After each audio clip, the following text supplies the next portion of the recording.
Bom dia, gente. Ainda continuando a fase da filosofia socrática, nós temos Platão. Platão, que foi discípulo de Sócrates, e é por conta justamente de Platão que a gente conhece as teorias e estudos e práticas de Sócrates. Ele foi um jovem aristocrata e de família influente, inclusive na época em que ele viveu em Atenas, junto com Sócrates, a família dele fazia parte do governo tirano da Grécia, de Atenas na época. Ele foi muito dedicado aos esportes e à política. Tornou-se discípulo de Sócrates, assim que, se não me engano, tinha uns 20 anos. Escreveu a Apologia de Sócrates, que é um dos textos que narra o julgamento, a condenação e a morte do Sócrates. É a partir dela que a gente conhece sobre a história de Sócrates, ou parte da história. O Platão ele fundou a academia, que era um espaço de ensino e de discussão política e filosófica para os jovens atenienses. Ele vai escrever muitos textos, um deles é a República, que é a primeira grande utopia política ocidental. As repúblicas de hoje, elas todas tentam ou se inspiram em algum tipo parecido da República Platônica. Fundou as bases do idealismo, que a gente vai explicar aqui, que é a doutrina filosófica que atribui ao conhecimento meramente racional e às ideias a centralidade na busca pela verdade, sem possibilidade de erro. E todos os escritos que ele deixou foram feitos em formato de diálogos, o que não era comum na época, já que grande parte dos textos eram em poesia. Ele colocou em formato de diálogo. Frases conhecidas dele. As cidades somente alcançarão a felicidade se os filósofos se tornarem reis ou se os reis se tornarem filósofos. Ele vai ser perseguido por reis, inclusive por conta disso. Tente mover o mundo, mas comece movendo a si mesmo. Não eduques as crianças nas várias disciplinas, recorrendo à força, mas como se fosse um jogo, para que também possas observar melhor qual a disposição natural de cada uma. Muitos odeiam a tirania apenas para que possam estabelecer a sua. Boas pessoas não precisam de leis para obrigá-las a agir responsavelmente, enquanto as pessoas ruins encontrarão um modo de contornar as leis. Ele não dá muita margem à dúvida disso, né? Vamos lá. Principais ideias dele. Platão ele busca fundar, sobre a influência de Parmênides, que é um pré-socrático, a sua dialética. Como uma técnica oral de diálogo filosófico, a dialética consistiria na obtenção de uma nova ideia, uma síntese a partir de duas ideias opostas apresentadas anteriormente, a tese e a antítese. Assim, o diálogo filosófico tornar-se-ia mais rico por recorrer a uma estratégia de aproveitamento de ideias. Você imagina dois estudantes dando ideias opostas e o professor, ao invés de dizer quem está certo ou quem está errado, fazer os dois pensarem, analisarem os dois fatos e acabarem concluindo um terceiro, a partir da junção dessas duas. Esse seria o formato da dialética platônica, ok? Qualquer dúvida só é perguntar lá no formulário. Demiurgo. Para Platão, no diálogo Timeu, ele designa o Demiurgo como sendo o Deus que ordena a matéria original e que dá forma ao universo. Ou seja, o Demiurgo é um fabricante que cria ele próprio a alma do mundo.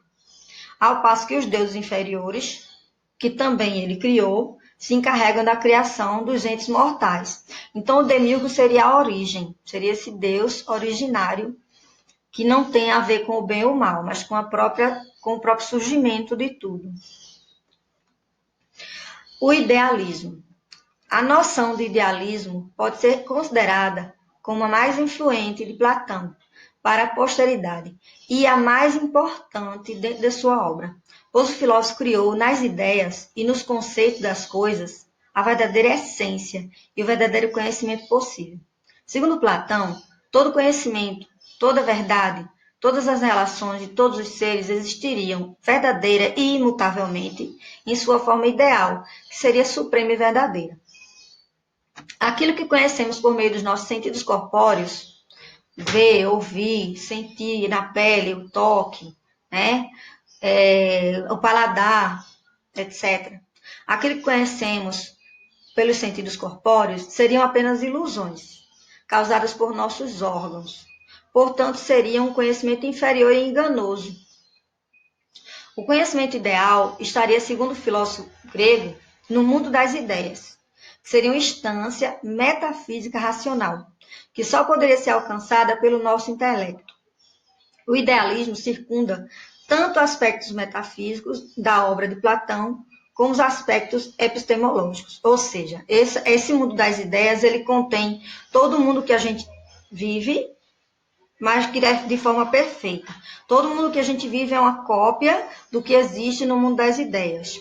E que é de lá, quando a gente analisa racionalmente, que a gente obtém as nossas ideias e valores. E essa coisa do epistemológico significa conhecimento. Então, todo conhecimento que a gente tem, quando a gente raciocina e analisa, a gente tira do mundo das ideias e materializa no nosso mundo. Ok?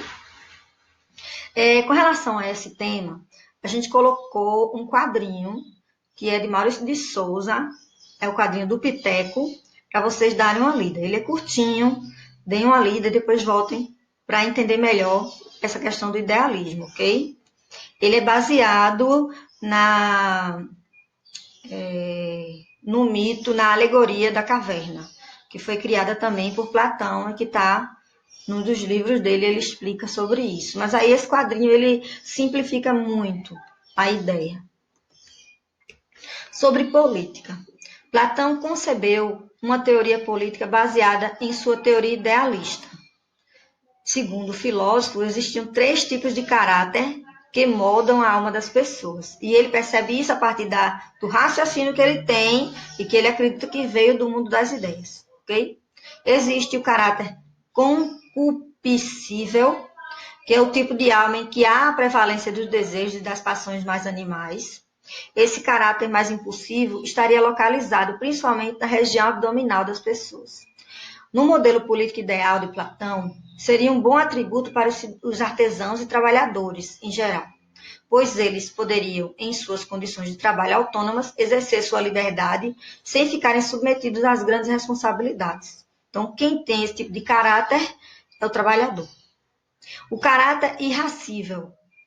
Esse tipo de alma prevalece o impulso de ira e de cólera, da agressividade e da força. Essas características estariam mais presentes, segundo Platão, no coração e seriam bons atributos para o soldado. E, finalmente, o caráter racional. Nesse tipo de alma, há o predomínio absoluto da razão. A localização corporal dessa característica estaria na cabeça, e ela seria a característica principal dos filósofos e pensadores. No modelo político ideal de Platão, seria a característica dos governantes e legisladores. Também, pois, a capacidade racional e o intelecto os levaria a um modo de governar justo e que atendesse da melhor forma ao interesse de toda a sociedade, de toda a cidade. Então, para ele, esse caráter racional, ele é do político e é do filósofo.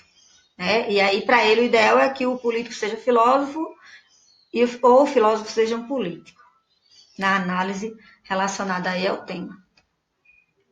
Finalmente, a gente tem aqui uma imagem que foi feita por Rafael de Sanzio, né, por volta do século XII, XIII. Você tem aí uma pintura, e nessa pintura vocês têm o Platão e o Aristóteles dialogando. Nessa pintura, ele faz questão de colocar a postura de cada um para a gente diferenciar um do outro. Então, no próximo vídeo, a gente vai ver sobre Aristóteles e analisar essa imagem. Ok?